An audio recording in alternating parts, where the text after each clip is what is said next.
Good morning and welcome back. Thanks for coming. I appreciated learning yesterday that the welcoming ritual is so important, and I think we've done that well. So thanks to all of you for modeling that for us. It's my pleasure to introduce Dylan Miner today. He's a Métis artist, activist, and scholar. He is director of the American Indian and Indigenous Studies program and associate professor in the residential college in the arts and humanities at Michigan State University. This is fraught with complications for us this weekend here at Notre Dame, that we've brought Dylan so close to a major contest between our schools. Miner is adjunct curator of the Indigenous Art at the MSU Museum, a founding member of the Just Seeds Artist Collective, and on the board of the Michigan Indian Education Council. Miner holds a PhD from the University of New Mexico and has published a great number of essays, a prolific number of essays for someone so early in his career, and he's headed exhibits around the world. Please help me in welcoming Dylan Miner.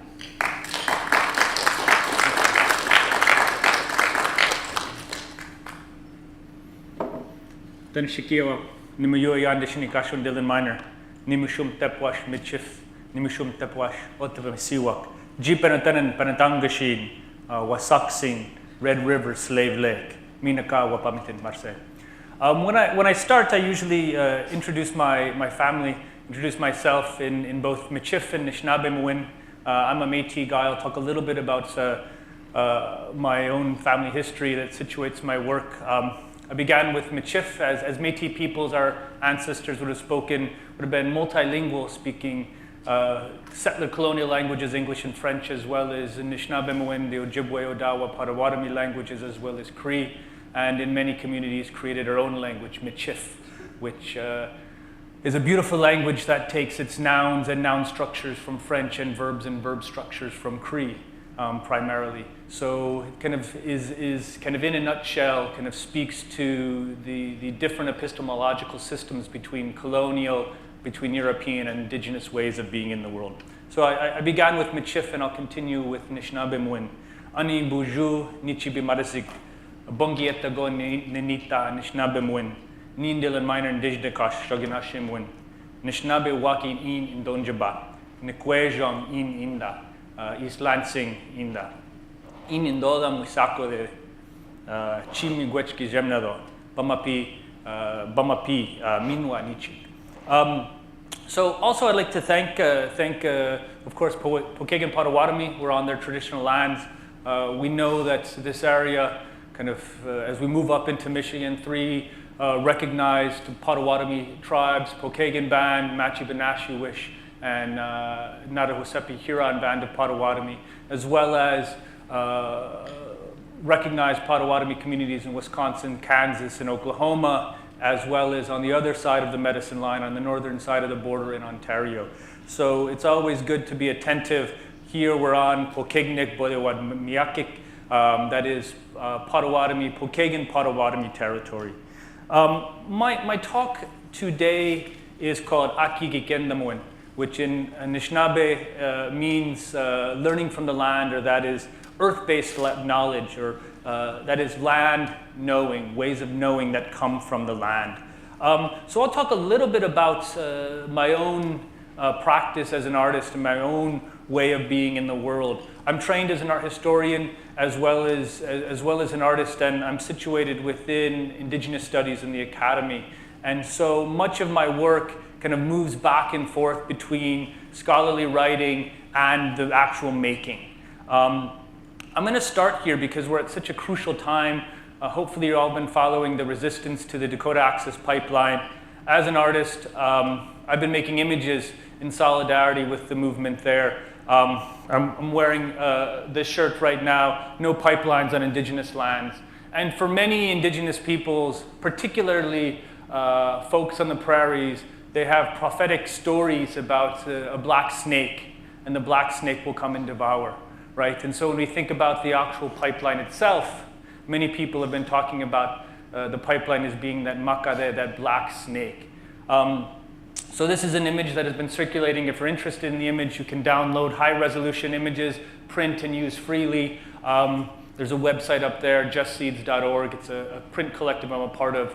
a center, an artist-run center in Ontario has just started making T-shirts, selling them for $20 with 100% of the proceeds going to the Sacred Stone Camp. So much of this work is trying to kind of exist in solidarity with social movements that are happening right now within Indigenous communities. However, there's also issues closer to home. As someone based in East Lansing, Michigan, as someone whose ancestors have been in the Great Lakes and worked on the fur trade throughout Turtle Island, we need to be attentive to Enbridge Line 5, which is a decades-old pipeline that cuts through the Straits of Mackinac, one of the most sacred waters on Turtle Island and some of the most important fresh waters in this entire world, right? And so here's another image that I made in resistance to and asking for the closing, or kind of requesting, right, the closing of Line 5, Enbridge Line 5. And I think that we all need to pay attention to that, and we all need to advocate for the shutting down of this pipeline.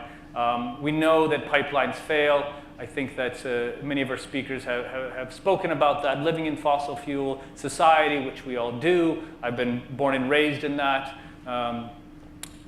Yet we know that the pipeline at some point will likely fail, and it will destroy much of the ecosystems of the Great Lakes throughout both Lake Huron and Lake Michigan. And of course, the Straits of Mackinac is a sacred site for Indigenous peoples in the Great Lakes, right? Mackinac Island comes from the Anishinaabemowin word Mikinak, Mikinak-Minis, Turtle Island. It's actually one of the sacred stops on the migration. So not only would it destroy ecosystems, but it actually has larger ontological and epistemological functions.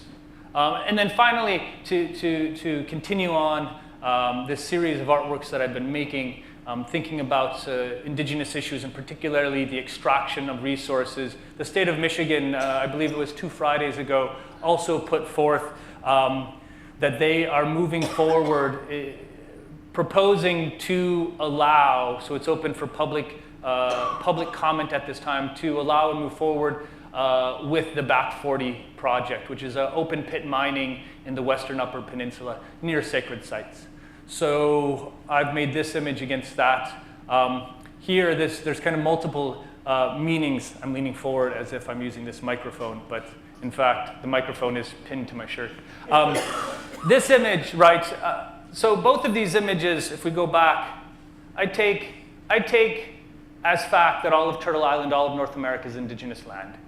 With that fact, I move forward with the idea that no pipelines on Indigenous lands, no oil pipelines means no oil pipelines in the entire continent.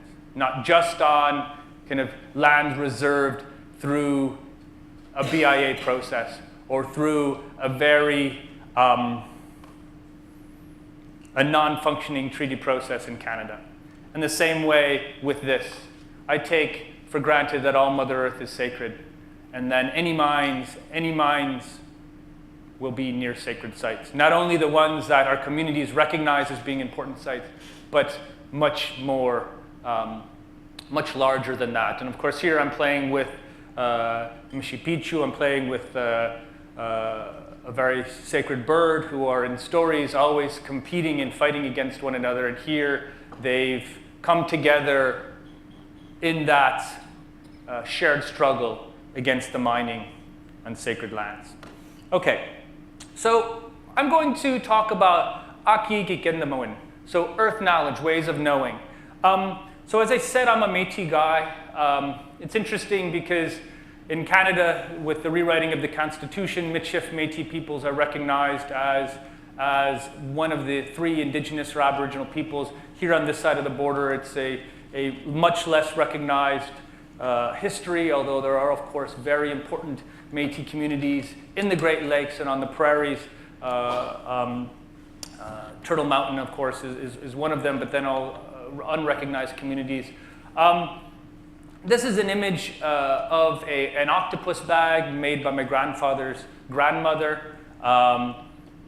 She was known for her practicing of traditional medicines, as well as the fact that she was a great canoeist and paddler of canoes into her 90s, as well as oddly enough, making oatmeal cookies. So I guess the three things, if I strive to be anything in my life, it's to make and paddle canoes, learn the ways of the plant medicines, and maybe at some point make some good cookies. It's a picture of my grandfather and then his grandmother, and this is, as I was saying, the octopus bag that she made. Octopus bags are most connected with Red River Métis communities. That's the particular Métis community that emerged through the fur trade around what is presently Winnipeg, Manitoba, and the Métis national homeland kind of goes in both directions from the prairies, from Manitoba, Saskatchewan, into British Columbia on the west, and then into Michigan and Ontario, and to some extent down here, this far south in the Great Lakes Basin. A good friend of mine, Sherry Farrell-Brissette's a scholar of Métis women's work, and one of the things that's beautiful about this bag is that oftentimes we don't know the provenance of the women who make them. We know the men who wear them, yet this is one of the earlier bags that we actually know the woman who made it, which would be my great-granny.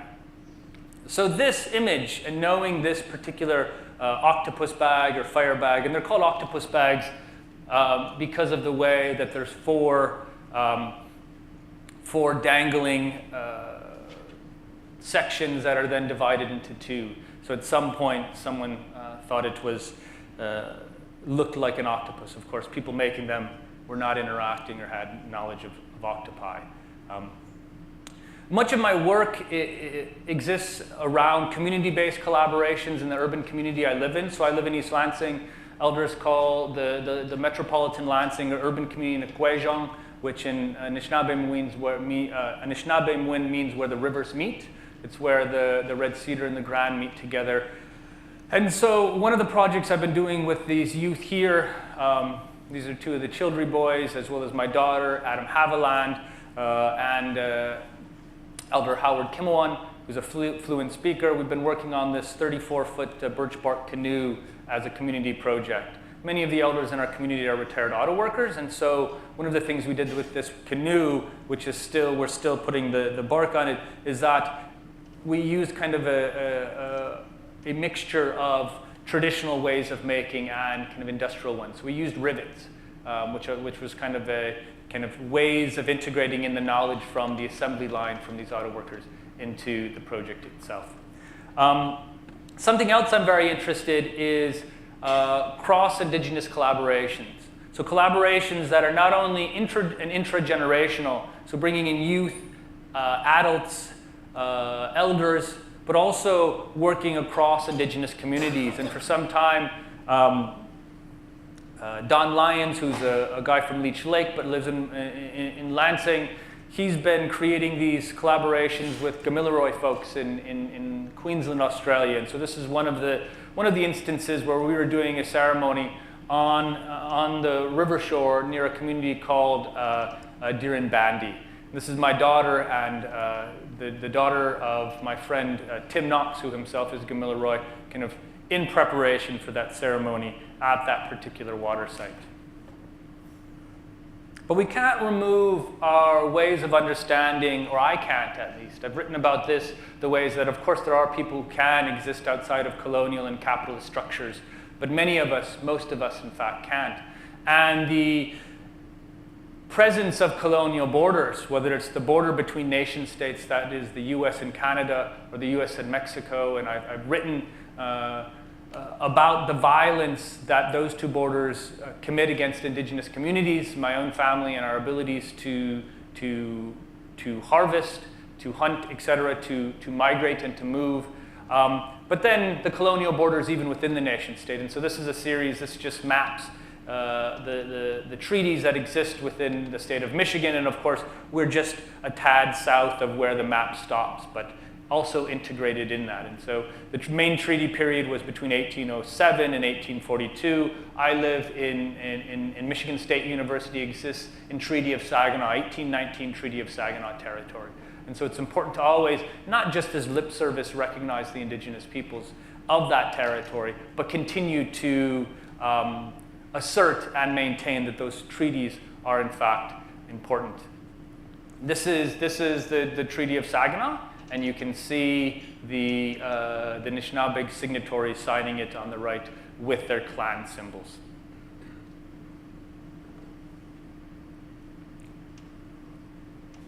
As I was saying, I'm quite interested in the role that the colonial borders create on Indigenous communities. And what we see is that whether we call it manifest destiny, Anglo-American westward expansion, or whether we call it the movement of the Dominion of Canada westward, we see the kind of movement of Anglo-American, those colonial structures happening along the US-Canada border, along the US-Mexico border, along what we know as Indian country, happening simultaneously. And so these here are just maps of the borderlands created with the establishment of the Treaty of Ghent, which was the treaty between basically the US and British North America, what would become the Dominion of Canada, and the Treaty of Guadalupe Hidalgo, which cedes half of Mexico to the US.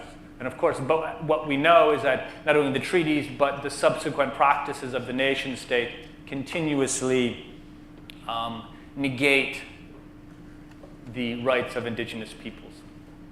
Now, much of this is important for me for two reasons. I was raised in Michigan on the US side of the border in a Mexican-American farm worker community, and my partner, her family are Genízaro, that is detribalized Indigenous peoples from New Mexico, Spanish-speaking Indigenous peoples from New Mexico, and Texas, whose family migrated up to work in the fields. And so kind of that lived experience kind of had me thinking about the violence of the borders. And I show these maps because, again, continuing with this notion of the violence of borders. Here, if you're familiar with this is Lake Huron.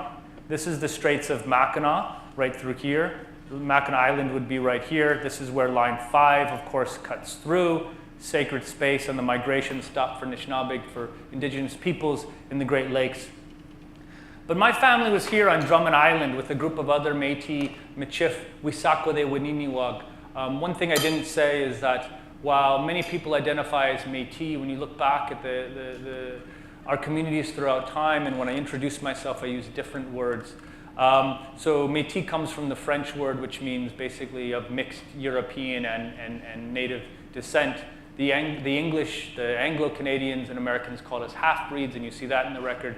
Our Cree cousins use the term frequently, Otebemisiwak, and I take that very seriously. Otebemisiwak, as you may know, is a word that means those without bosses, those without leaders, which kind of is very important about our social structure. And just as many Indigenous peoples take their clan identity very seriously, I take that as coming from a community of Otebemisiwak, community who don't have the same hierarchical structure. And there's there could be some critiques in that as well. Here in the Great Lakes, our Anishinaabe cousins called us Wisakode Wininiwag. And I identify that. If you saw in my bio, I used the word Wisakode Winini. Wisakode Wininiwag, which is the plural, means the burnt wood people. It means the people of the burnt wood, which had to do with actually kind of the phenotypic way that our Anishinaabe cousins looked at us, that we were kind of the burnt wood. And that actually gets translated then into the French bois brûlé, which you look at some of the early kind of French writings calling Michif folks bois brûlé. And in the very first song to the Métis Nation calls us the bois brûlé. But during the War of 1812, so this is like Huron, as I was saying. During the War of 1812, there was a community of Michif, of Métis folks and Anishinaabe peoples who aligned with the British. When we look at those alignments, most Indigenous peoples in the Great Lakes sided with the British over the Americans. As we know, what happened with that war. But anyway, that led up to the Treaty of Ghent and the creation of the border. But it's interesting the way that there was a bunch of Michifs, Métis, and Anishinaabe living here, as well as a British fort, and almost as a way of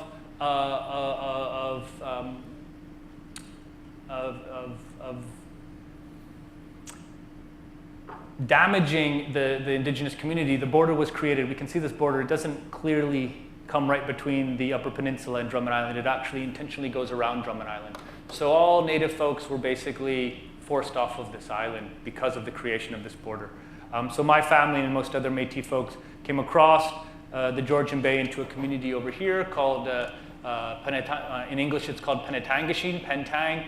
Anishinaabe is Benedangashin, which is the place where, basically the place where the sands change shape. This is an important island. It's the world's largest freshwater island. It's Tooand Island. It's much of it is unceded. There's multiple reserves. One of the reserves, Wichemekong First Nation, almost all of the language speakers who teach Anishinaabe in Michigan come from Wichemekong First Nation. And so there's consistent migrations between these communities that didn't just happen in the 17th, 18th, 19th century, but are still happening across that settler colonial border. I'm going to get to it in a moment, but part of my practice as an artist and as an activist is to understand and reclaim and practice the traditional names of territories. So while many people know this is Drummond Island, its original, its indigenous name is Pokagon Minith. And a Pokagon is basically, it's a wild rice mill. Today, there's remnants of that older name. This is called Pokagon Bay, an anglicization of that word, Pokagon. Minith is the word for island. So when we look at the history, when we look at those place names, we actually can learn much about the ecology and much about the ways that those places were used. So not only do we know that this was an important ricing place, it was also the place that we would go to mill the rice, right? So there's something that happens when you transform the names either into English versions of them, or simply create anglicized versions and lose some of that meaning in the function of the place. And so much of my work now is about looking at doing research in maps, talking with elders, kind of reclaiming those place names, because I think, as we know, as we've learned throughout this conference, is that something fundamentally important happens when you relate to a place based on those things.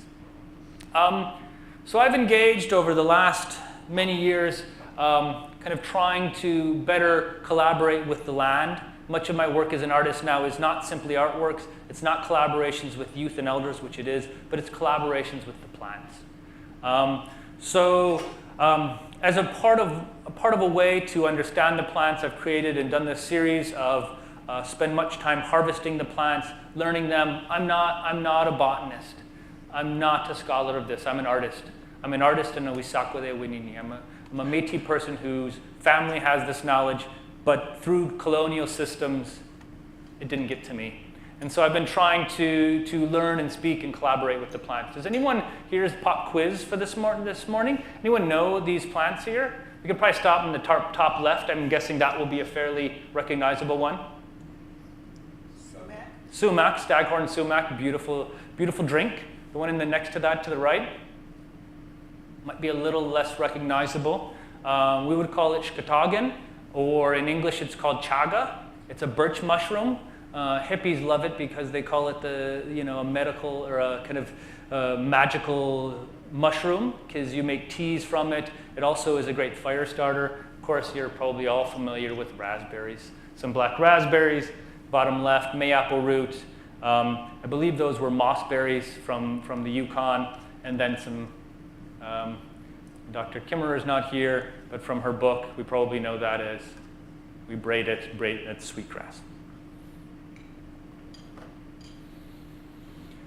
So thinking about my own relationship to place, my own relationship to the Great Lakes, to the waters, to the land, to the plants, much of, as I was saying, much of what I do is kind of trying to collaborate with the earth, with the water, with the plants. So just this last weekend, I spent time harvesting cattails, made these cattail mats, and then started drying sumac.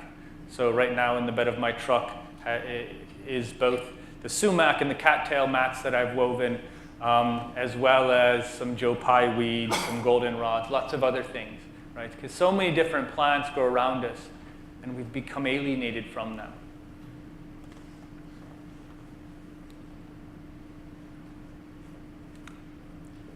I spent a lot of time speaking and working with the birch tree. Many people do. And I want to show these next two images because this is the fundamental thing that happens with climate change. Not only is it changing the the average temperature, not only is it making us, more aware of the potential for influxes of crazy weather, but when you're actually harvesting, when you're actually following the migrations of animals, just a few degrees messes things up extensively. And so the harvesting of barks, the harvesting of maple syrup, the sap to make syrup in the sugarbush, all of those things change and or stop happening, right? And so as I become more attuned to what is the best time to harvest Whig Watson, birch bark, without damaging the tree, changing climate actually creates the conditions for me to go at the wrong time with a higher chance of then killing the tree. So these are just some birch bark baskets I've made. The one in the middle and the top is what people call they call them birch bark bitings. So these are thin, separated sheets of Whig Watson, thinner than a piece of paper, which are folded up and then kind of incised with your teeth into patterns. According to Wikipedia, only around a dozen people in North America practice this. Through the networks I have, we've created a list which is closer to 24, and of course that doesn't include elders and folks in the bush, or people who've learned it but don't actively practice it. So what happens when climates change and where the birch grows starts to recede and move further north? A bracelet I made with some porcupine quill work. I love driving down the highway, on the road, and seeing road-killed porcupine and getting to... There's something that's viscerally exciting and also very sacred about being able to pull over and, say a song and offer some sema and take some quills right there on the highway. The one on the bottom right, that's actually what you can do. You can actually incise the surface of birch based on when you harvest it. So this is a lighter version, but people call it winter bark. If you harvest the birch tree in the winter, the bark of the birch in the winter, it has a darkened surface on it which you can etch away. And if you've ever looked at some baskets and canoes, that's how you get the kind of the two-part system there. A pull from ricing. Lee Sprague, who's from Little River, has been spending lots of time throughout Michigan becoming the community expert on monoman or wild rice. I know that Winona LeDuc talked a little bit about ricing, but what you're seeing a lot of the communities, Nottawasapi Huron Band has been doing some ricing, and Lee's working with them. The community at Matchi-Benashiwish, Gun Lake, has the Zizak Foundation, which is doing a lot of stuff with indigenous agricultural, indigenous foods, and cultural practices. And so this is a push-pull for the canoe for wild ricing, and we lashed it up with this wegob, this basswood rope that I made, and that's what's on the far right, far left. Last year we did in Lansing, we did our first annual urban sugarbush. One of the community members, Don Lyons, again from Leech Lake, he was thinking and talking about the ways, this is probably the first community sugarbush that's happened in this particular place in about 150 years. So there's something very important about kind of reclaiming and maintaining, understanding what some would call survivance, but others would call, we have survivance, which is the mixture of survival and resistance, and then of course the way that practices are maintained. So here's us in the sugarbush and some tools that we made basically to check the viscosity of the syrup as it's boiled, as the sap as it's boiled to syrup. And those are, the top two tools are ones I made last winter out of cedar. Some harvesting of the Whig Watson in the Upper Peninsula. This is the same elder, one who I frequently work with, Howard Kimawan. Okay. So that's some of the work I do kind of outside of fine art context. And part of what I like to do as an artist is somehow break down the barriers between university, between galleries, museums, between communities. And as you'll see in the project I talk about after this one, Midshipmen Chin, it's about indigenizing spaces that haven't historically been spaces for indigenous peoples. As a continuation of this understanding of earth-based ways, Aki-gikendamowin. I've been engaged for a few years on a project called Midshipmen Chin. And so this is coming from the Matey language. Midship is the word that many people use to talk about ourselves in our language, and Michin is the word for medicine. And I was drawn to the way that these words are so closely related, yet slightly different in the way that peoplehood, identity, community are connected through medicine. And so for the past 4 or 5 years, I've been spending time in the bush, collaborating with the plants and speaking with people who keep this knowledge, making a series of prints in the process of medicinal and edible plants after I've kind of collaborated with them, and then making inks from berries that I harvest. So this is an image of, anybody have a guess what image this is? If you're a tea drinker, did I? It's muskeg tea or Labrador tea. And they're all printed in berry ink.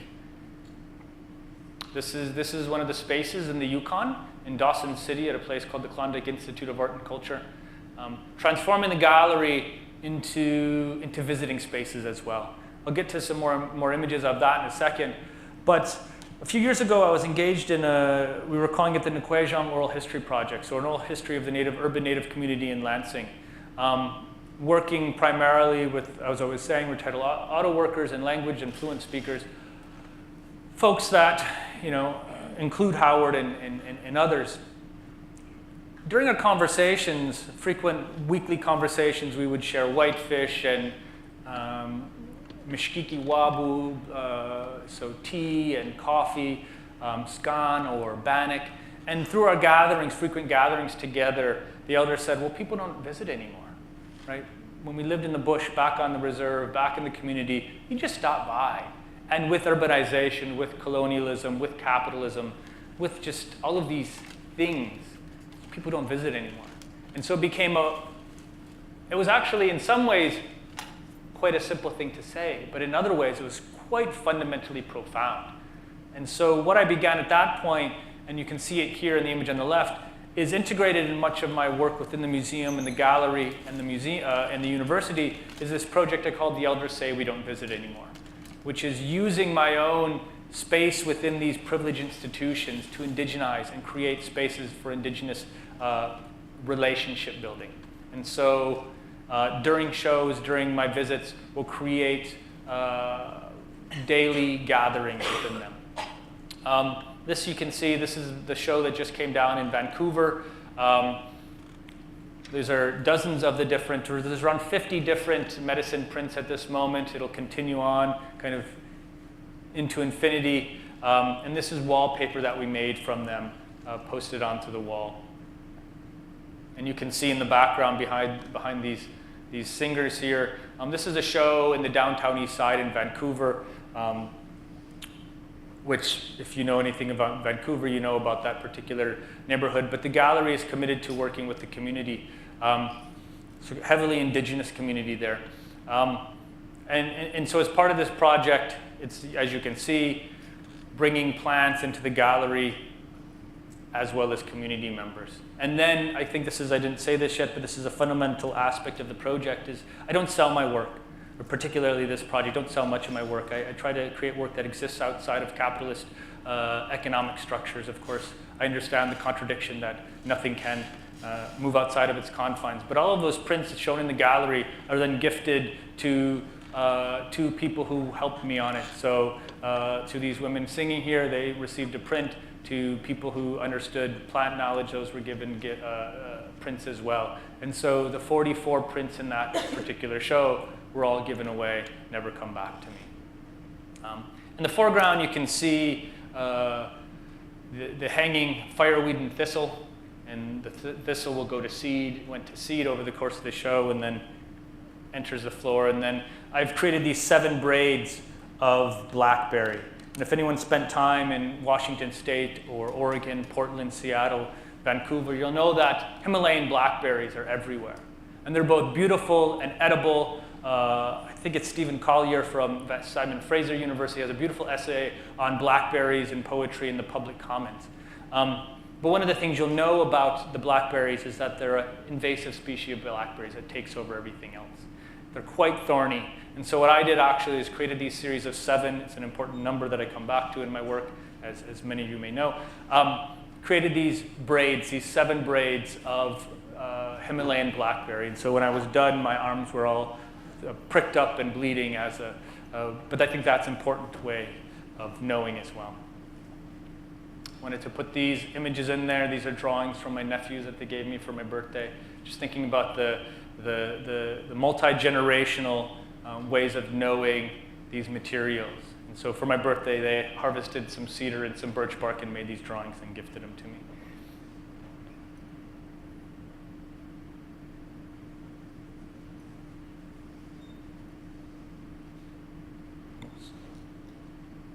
So the first one was has to happen in Yukon Territory, and this one is in Vancouver, transforming the gallery space.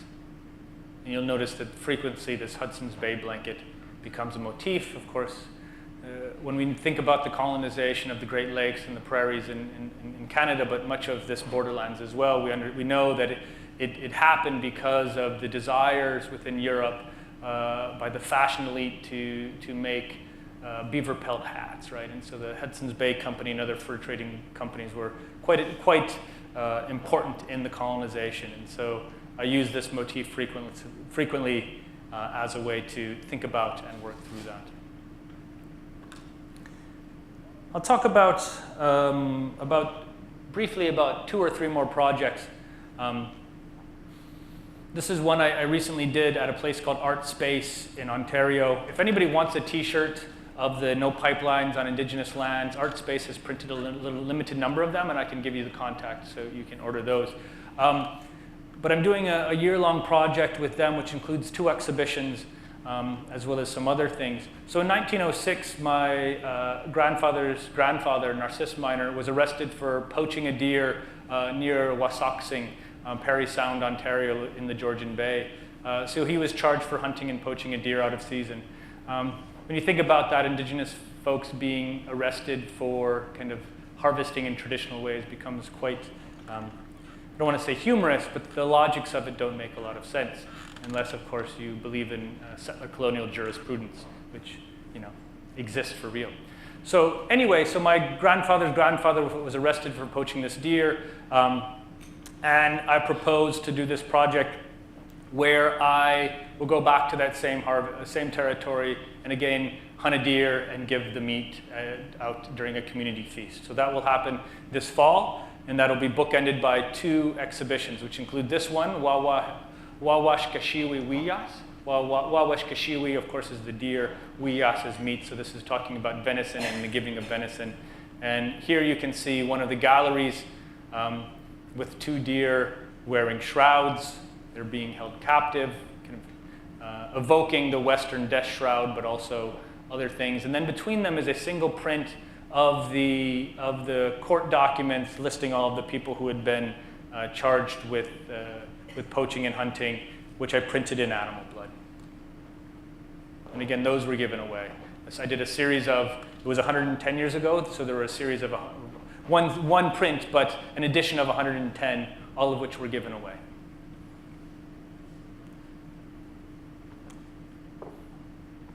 So thinking about Aki-gikendamowin, earth knowledge does not just tie to the earth, doesn't just tie to the plants, it doesn't just connect to the water, it doesn't just connect to the animals, but Aki-gikendamowin, the knowledge that comes from the earth, also ties to the celestial knowledge and the celestial beings. So as part of that, also thinking about this moment in time when my great-grandfather was arrested for kind of subsistence hunting, I've created this series of 13 constellations on the gallery wall. Each of these constellations are put up, as you can see in the bottom right, from the tips of deer antlers. In each of these circular images, each of those antler tips is actually a star in the sky of a particular place, of a particular direction during a particular month. So there's 13 of them. Winona Leduc talked about the naming of the moons in Anishinaabe-Mowin. You can see I've included that here on the slide, both Western Anishinaabe-Mowin and Eastern Anishinaabe-Mowin, or Odawa. The namings of these different moons for January and February.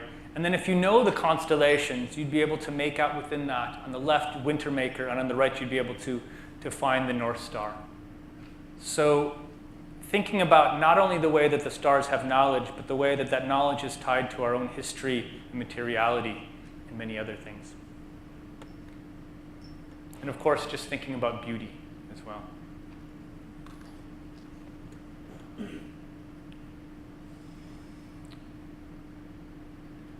I did a series of 3-year projects, a series of 3 projects over the course of 3 years in Windsor, Ontario, just across the border from Detroit, engaging with the history of that particular borderlands. The first was this here, dismantling the illegitimate border, challenging the prominence of the US-Canada border there, lands, which includes these 2 mobile printing press bikes, one made in Windsor with youth, one made in Detroit with youth. There you can see on the wall is the map of that territory. That's what we would call Lake St. Clair, and the 2 names of Detroit and Bukwenanong, Walpole Island First Nation, and the beauty that that shape actually kind of evokes or implies kind of hearts, and the shape that that looks very heart-like. Those pennants hanging down, those are, of course, evoking the 4 directions and the colors, and have the names in Anishinaabe-Mowin. But because in Detroit I was working also with immigrant Latino youth, the Nahuatl, or the indigenous Mexican name for north, south, east, west. On that space, we also printed these posters. So thinking about indigenizing and decolonizing spaces, which had this language on one side, Gagegu Dabakana, no borders, which in conversations with an elder after the fact, Dabakana is actually singular, so we need to pluralize that. So I love, when I was younger, I hated to be called out for errors. As I get older, I actually appreciate those sorts of pointing outs. And then on the flip side, Indigenous sovereignty. Also at the same site, this is during Idle No More, when a group, both on the Detroit and Windsor side of the border, the bigger picture is the stopping of the Ambassador Bridge, which is the world's most frequented commercial border crossing, the busiest commercial border crossing, and on the bottom at Fairlane Mall in Dearborn. Some posters I've made. The one on the left was for a project in Toronto. I was asked the question, what makes space public? Is it the people or is it the state? And I said, all space is public at all times. All land is indigenous. And I've actually, since that point, pushed my thinking and said, all ownership is violence. And on the right, a letterpress poster that was part of an immigrant rights campaign, linking up indigenous sovereignties to immigrant rights movements. It's interesting that settler colonial governments like the US and Canada can somehow call illegal or deem illegitimate the descendants of indigenous peoples from other parts of Turtle Island. So trying to link up those particular discourses.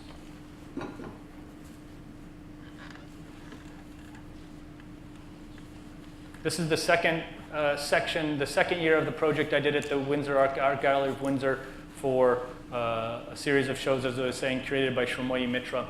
This is a performance and installation piece called Gikendamowin, and that's a word that means learning through observation.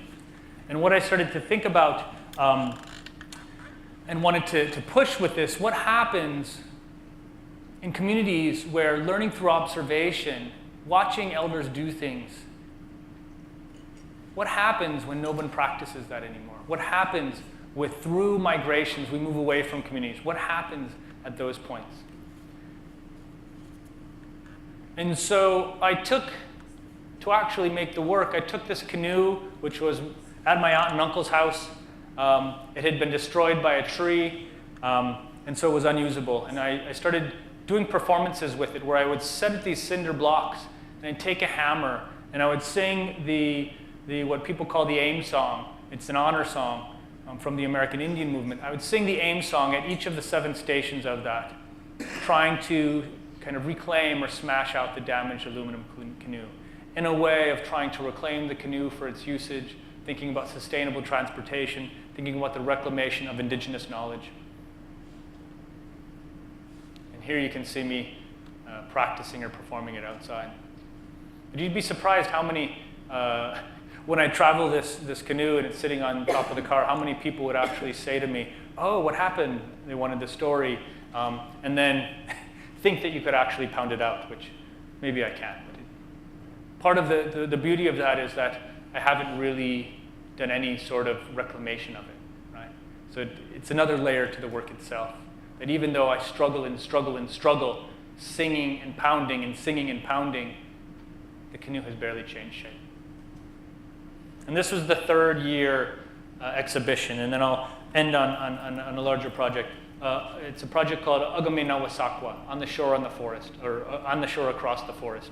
These photographs are a picture of Zug Island and what happens on Zug Island, which is in the Detroit River, but it's a place where pet coke is stored, and pet coke, the waste product for the processing of tar sands oil.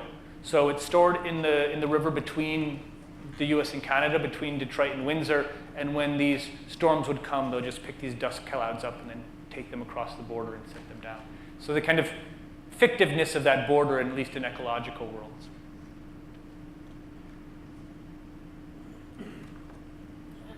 And then one of my more well-known projects, Anishinaabensa Beamsquebshkigiwag, in English, Native Kids Ride Bikes. I've been doing these series of workshops for a number of years now. Initially funded through an Artist Leadership Fellowship through the National Museum of the American Indian, where I work primarily with urban Native kids to build lowrider bikes based on teachings of the elders. These are a series of 4 bikes that were built in Vancouver that traveled as part of an exhibition called Beat Nation. This is a workshop at Fort Lewis College, which is a former boarding school, which is now the public liberal arts college in the state of Colorado. This is a workshop building those trikes in Windsor. A close-up of one of the bikes, which is a collaboration with Gabe Hill, Gabe LaRondelle Hill, who's a Métis woman and artist, currently based in Oakland, California, but originally from Vancouver. The bike that I collaborated with Trevor Angus, who's a Kitson Carver.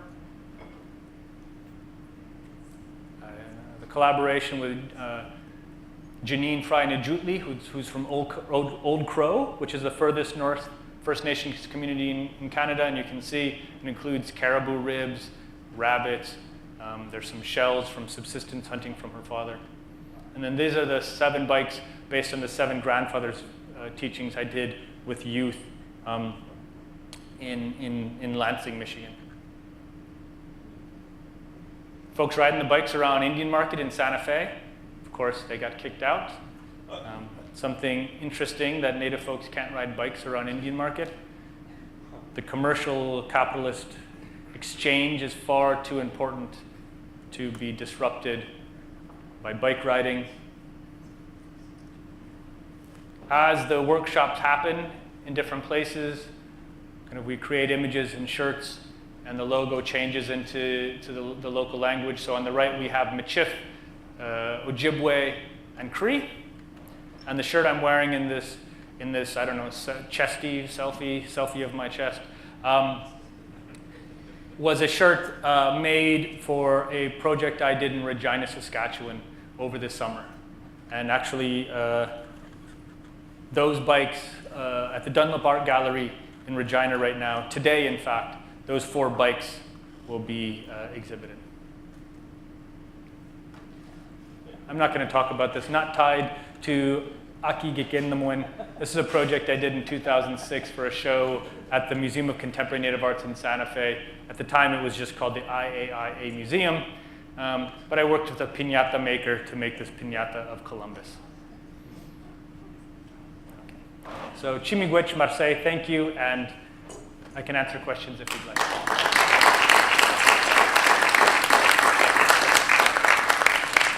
We do have time for a couple of questions about this great art, or Joan's great thinking, which is inspirational. Well, I just want to say how, I'm sorry, I don't have a question. I guess I'm in awe at the importance of your work and you guys know me, I am seldom speechless. Thank you. Hi, I'm looking at the no pipelines imagery there. That's clearly the Great Horned Serpent, and at least to us, he's pretty sacred throughout these. And I'm wondering why he's a symbol of a bad thing. That's a good question. There's actually been two responses to it, right? Because in kind of Western ways, the horns are, of course, a symbol of the devil, but in many Indigenous ways, they are. And you can see also, I won't go back, but the no minings on sacred land, often the lines connecting things together and then connecting up to the sky world, those are kind of sacred lines. So there's actually been some like, well, why did you put those horns on them? It's a good question. I'm not certain kind of intellectually why I did it. I've been thinking a lot about the fact that, spirits like humans have decisions on which direction they go. So I'm not. He's pretty much a guardian of the land. Yeah, I'm not evoking. I'm not Iroquois. I'm not Haudenosaunee, so I'm not evoking that particular entity. This is the black snake. Yeah, that is black snake. And that, yeah. Thank you so much. I really appreciated the creativity and the integration of what you're doing. I'm wondering about other frontiers in terms of your art being fused with music and with dance and motion. And I heard you talk about working with Kitson Carver. So I'm from Alaska. I wonder if sometime you can come and work with the Yupik and their masking traditions. Wonderful masking traditions. I think that would be. But comment, if you would, on how you see a relationship with music and dance and how you go about it. Yeah, good question in terms of the relationship between music, dance, visuality, visual arts. So it's definitely influential, and I've done some collaborations with Sacramento Knox, who is a hip hop artist out of Detroit. He's from Walpole Island in Chicano, and we've done some work together. Though I haven't done a lot of kind of intentionally performance or music or dance-based works. And what, of course, masks and the Chilkat robes are visual forms that are put in motion. That's right. And given life. Right. Right. And the bikes themselves, I think, are similarly, right? The idea is that they're then ridden through the neighborhood and the streets, and they kind of become performative in that way, but also quite important in terms of having a functional value, just as I think all objects we make do. But I'm always open for more collaborations and community-based work as well. And I hate to interrupt the good conversation, but I'll be the colonial timekeeper, and I'm particularly sensitive to people having flights today, and I absolutely want to make sure we get to hear from Kim Blazer.